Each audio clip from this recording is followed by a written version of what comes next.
কতটা perfect housewife আমি জানি না, কিন্তু সবসময় চেষ্টা করি আমার পরিবারটাকে, আমার সংসারটাকে সুন্দর এবং পরিপাটি করে রাখার। যেহেতু তোমাদের দাদাভাই বাড়িতে থাকে না, তাই ঘরের বাইরে সমস্তটা আমাকেই দেখাশোনা করতে হয়। তাই জন্য তো সারা দিন, সকাল থেকে রাত অবধি একভাবে সংসারের জন্যই কাজ করি এবং সবার দেখভাল করে যাই। প্রিয় বন্ধুরা, শুভ সকালের শুভেচ্ছা রইল সবার জন্য। বন্ধুরা, আজকের দিনটা হচ্ছে সোমবার, আর এখন বাজে সকাল 6টা। আজকেও একটু দেরি হয়ে গেল। দুদিন না একটু দেরি করেই ঘুম থেকে ওঠা হচ্ছে। ঘুম ভেঙে যায় 5টার সময়, কিন্তু যখনই উঠে দেখি খুবই বৃষ্টি হচ্ছে। তো কি করব, আর একটু সময় শুয়ে থাকি, আর ওটা করতে যেই আমার 1 ঘন্টা কেটে যায়। তো সেই জন্যই 6টা বেজে যায় ঘুম থেকে উঠতে। তো দেখো বন্ধুরা, 6টার সময় উঠে গেছি, তো তখন না বৃষ্টি আর হচ্ছিল না। আকাশটা একটু লাইট লাইট হয়েছিল, চারিপাশটা লাইটই হয়ে গেছে, মানে বৃষ্টি নেই, রোদ ওঠেনি, এইরকম আর কি। তো দেখো, এই যে উঠে প্রথমে সব জায়গায় জানলা দরজা খুলে দিয়েছি। তারপরে যে থালা বাসনগুলো ছিল রাতের খাওয়া দাওয়ার, সে বাসনগুলো আমি কলপারে রেখে এসেছি। তারপরে এই যে ঘরটা ঝাড় দিয়ে ঘরের সামনেটা জল দিয়ে দিচ্ছি বন্ধুরা। আর যেহেতু আজকে সোমবার, শিবের পূজা, আর সকাল সকালই আজকে ঘরটা মুছে নিচ্ছি, কারণ ছেলের আজকে পরীক্ষা আছে, ওর সঙ্গে আবার বেরোতে হবে। আর যেদিন বাইরে বেরোতে হয় না, সেই দিন না কাজের সব এলোমেলো হয়ে যায়। মানে একটার পর একটা তো আমি কাজ করি, সেই কাজটা না ঠিকঠাক মতো টাইম মতো আমি করতে পারি না। বাইরে গেলেই আমার সেদিন অনেক কাজে দেরি পড়ে যায়। তো আজকে তাই জন্য দেখো, সকালে ঘরটা ঝাড় দিয়েই একবার আমি ঘরটা মুছে নিলাম, কারণ আজকে যেহেতু সোমবার, তাছাড়া আমি বাইরে বেরোবো, ওই জন্যই ঘরটা মোছা হয়ে গেল। এখনও কিন্তু সবাই ওঠেনি। এই যে ঘরে শ্বশুরমশাই শুয়ে আছে, ছেলেও শুয়ে আছে, আর শাশুড়ি মাও শুয়ে আছে। কেউই ঘুম থেকে ওঠেনি। আমি জাস্ট ঘুম থেকে উঠে সব কাজগুলো সেরে নিচ্ছি। আর এই ঘুম থেকে ওঠেনি জন্য খুবই ভালো হয়েছে, পাখাগুলো সব ঘরে চালানো আছে, আর ঘরটা মুছে নিচ্ছি। সব জায়গায় শুকিয়েও যাবে এবং কারো পাড়া পড়বে না। এই ঘর মোছার সময় যদি ভিজা থাকতে কেউ পাড়ায় না, খুবই কষ্ট লাগে এবং খারাপও লাগে, আর রাগ তো হয়ই, কিন্তু কিছু বলার নেই, তাই না? দেখো বন্ধুরা, আমার দুটো রুম, বারান্দা, ওটা সবই মোছা হয়ে গেছে। এখন সিঁড়িঘরটা মুছে নিচ্ছি। সিঁড়িঘরটা পুরোটা নয়, মানে নিচেরটা মোছা হচ্ছে, যেখানে বেশি হাঁটা চলা হয়, এখানে একটু ধুলোবালিও আসে, তো ওইটাই মুছে নিচ্ছি। তারপরে ডাইনিং প্লেসটা মুছলেই আমার মোছা হয়ে যাবে, আর ঘরটা মোছার পরেই থালা বাসনগুলো ধুতে হবে। কিন্তু আজকে বৃষ্টি হচ্ছে না ঠিকই, গরম পড়ছে বন্ধুরা, প্রচুর গরম লাগছে। এত গরম লাগছে, মনে হচ্ছে সব জায়গায় ঘরে যদি এসি থাকতো খুবই ভালো হতো। ভীষণ গরম লাগছে, গরমে তো ঘেমে একদম একসা হয়ে যাচ্ছি, কিন্তু কাজ সেরে তারপরে চানটা করে নেব, এটাই ভাবছি। এদিকে ছেলে বলছে, মা আমাকে 7টার আগে ডেকো না, তাই ওকে আর ঘুম থেকে ডাকছি না। যে ঠিকঠাক যদি ঘুমটা পড়ে, তখন ঘুম থেকে উঠে তারপরে পড়াশোনা করতে বসলে মনটাও বসবে। আর ওর মানে 2:30টা থেকে পরীক্ষা, তো তাই আর ডাকছি না ওকে। তো বন্ধুরা, ঘরটা মোছা হয়ে গেল, আর এখন আমি থালা বাসনগুলো ধুয়ে নিয়েছি।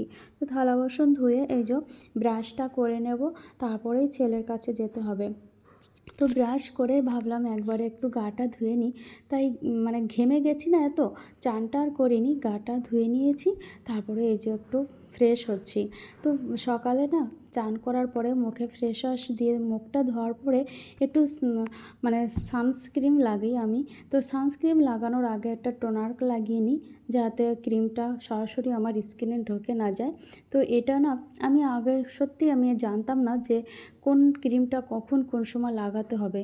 তো আমি একটা বোনের থেকে, কোম্পানি থেকে এই জিনিসগুলো কিনে আনছি, তো ওই আমাকে বলে যায়, দিদি তুমি এইভাবে এইভাবে নেবে। তো আমি লোরিয়াল কোম্পানির যেসব প্রোডাক্ট হয় সেখান থেকে আমি এনেছি। তো ওইগুলো আমাকে যেভাবে বলে দিয়েছে, তো সেইভাবেই আমি ক্রিমগুলো, টোনারগুলো লাগাচ্ছি। সত্যি আমার মুখটা অনেকটা পরিবর্তন হয়েছে। তো দেখো বন্ধুরা, নিজেকে ফ্রেশ করে এই যে চলে এসেছি উপরে। আর উপরে সেই গাছগুলো দেখে ভীষণ ভালো লাগছে, কারণ আমার একটা গাছে না, মানে বেলি ফুল গাছটা তো ফুল ফুটবে, তো ফুলগুলো সব ঝরে গেছিলো, বা আমি ভাবতেই পারিনি যে এত তাড়াতাড়ি আবার ফুল আসবে। খুব তাড়াতাড়ি আবার কড়ি হয়েছে এবং ফুলও ফুটবে কিছুদিনের মধ্যে। তো আর যেটা ওই যে আর একটা কী গাছ, নামটা আমি অবশ্য জানি না, গাছটাও কিন্তু খুব সুন্দর গ্রো করছে। তো তারপরে ছেলেকে ডাকলাম, ও ঘুম থেকে উঠে গেছে, আর মানে ঘরটাও একটু গুছিয়ে নিয়েছি। আর তারপরে আমি চলে এসেছি উপরে। ছেলে আমার ফ্রেশ হয়ে পড়তে বসে গেছে, ওকে পড়তে বসিয়ে আমি এই যে ছাদে এসেছি, ঠাকুর ঘরটা পরিষ্কার করব, মানে থালা বাসনটা ধোবো, ঘরটা মুছবো, এটাই করব। তারপরে ফুল আছে, ফুল তুলতে হবে, ছাদটা ঝাড় দিতে হবে। আর জানো তো বন্ধুরা, আমার এই যে টবগুলো আছে না, টবের পাশ থেকে যে ছোট টবগুলো আমি সরিয়ে নিয়েছি। আর ওই টবে যে গাছগুলো ছিল, বেশি জল পড়াতে না গাছগুলো, যেমন একটা মরু অঞ্চলের একটা গাছ, ওর নাম ক্যাকটাস, হ্যাঁ ক্যাকটাস, তারপরে অ্যালোভেরা, এই গাছগুলোতে বেশি জল পড়লে না গাছগুলো খারাপ হয়ে যায়। তাই জন্য আমি গাছগুলো ওখান থেকে সরিয়ে টিনের নিচে রেখেছি, যাতে জল বেশি না পড়ে। আর দেখো বন্ধুরা, আজকে কত ফুল ফুটেছে গাছে আমার, অনেক ফুল। এই দুটো জবা, বড় জবা, মানে এই জবা দুটো যদি একটা গাছে 4-5টা ফুল ফোটে না, পুরো সাজিটাই ভরে যায়। তো সব কিছু গুছিয়ে ঠাকুর ঘরে আমি রেখে নিচে এসেছি। আর তোমাদের দাদাভাই ভিডিও কল করছিল, তো ভিডিও কলের কথা বলছি। আর এই যে আমি সকালে শিয়াশিরটা খাই, তো ওটাই খাচ্ছিলাম। তারপরে সব খাবার দাবার মানে শাশুড়ি মা রান্না করবে, তাই সব কিছু আমি গুছিয়ে নিয়ে এসেছি।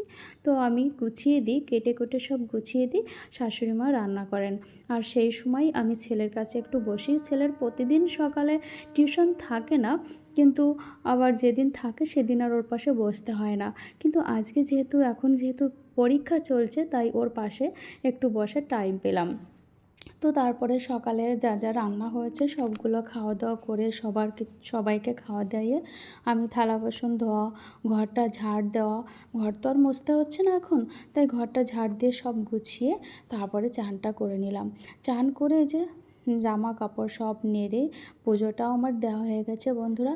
আর এরপরে খাওয়া দাওয়া করে ছেলেকে নিয়ে স্কুলে বেরোবো। তো এখন যেহেতু 1টা বাজে, তাই আমি আর ছেলে খেয়ে নিচ্ছি, পরে শ্বশুর আর শাশুড়ি মা খেয়ে নেবে। তো এই যে আমরাও রেডি হয়ে গেছি, এখন স্কুলে যাব। তো প্রচণ্ড গরম, ছেলেকে বললাম ছাতা নিয়ে চলো, কিন্তু ছেলে ছাতা না নিয়েই চলে যাচ্ছে। আর তার জন্য আমি একটু চিল্লামিল্লি করছিলাম। তো ওকে দিয়ে পরীক্ষা দিয়ে বাড়িতে এসে আমার 4টে বেজে গেছিলো। তো এসে খাওয়া দাওয়া করে, মানে ছেলেকে একটু খাইয়েছি, আমার আর খাওয়া লাগেনি। খাওয়া দাওয়া করে আমি আর ছেলে দুজনে একটু ঘুমিয়েছিলাম। তো ও উঠে ছাদে গিয়েছে, আর আমি এই যে ঘরটা একটু গুছিয়ে নিচ্ছি, মানে বিকালে ঘরটা ঝাড় দেবো, থালা বাসনগুলো গোছাবো, এই ঘর একটু এলোমেলো থাকলে সেটা গুছিয়ে তারপরে আমি ছাদে যাই। ছাদে না গেলে একদমই ভালো লাগে না, মানে বিকালটায় ছাদে যাব, সেখানে যে একটু ঘুরবো। এখানে আমাদের যেখানে বাড়ি, এখানে কারো বাড়ি কেউ যায় না আমরা। আর মানে খুব দরকার না হলে বা কোনো অনুষ্ঠান না হলে কেউ কারো বাড়ি যায় না। তো ছাদে যেয়েই সবাই সবার সঙ্গে কথা বলা হয়। কিন্তু মানে যেদিন বৃষ্টি থাকে সেদিন খুবই কষ্ট হয়।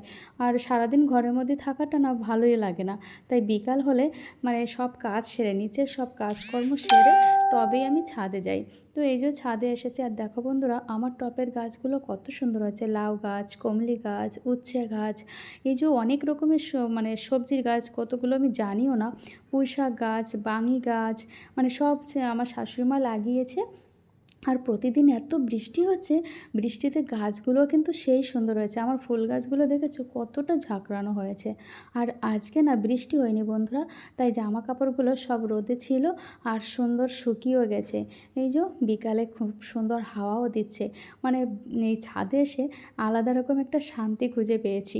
ছেলের আমি ঘোরাঘুরি করছি, তো একদম উপরের ছাদে ছেলেকে বললাম চলো তো পাপা একদম উপরের ছাদে যাই, অনেক দিন যাওয়া হয় না। তো দেখো বন্ধুরা, সবগুলো ছাদে না স্যাঁতস্যাঁতে হয়ে গেছে, মানে কালো হয়ে গেছে বৃষ্টির জন্য। তারপরে এই যে সন্ধ্যাটা দিচ্ছি। প্রিয় বন্ধুরা, এত সময় ধরে তোমার ভিডিওটি দেখলে কেমন লাগছে অবশ্যই কমেন্ট করে জানিও বন্ধুরা। আর ভালো লাগলে লাইক কমেন্ট শেয়ার করে দিও। তো চলো আজকের মতো এখানেই এন্ড করছি, দেখা হচ্ছে পরবর্তী ব্লগে।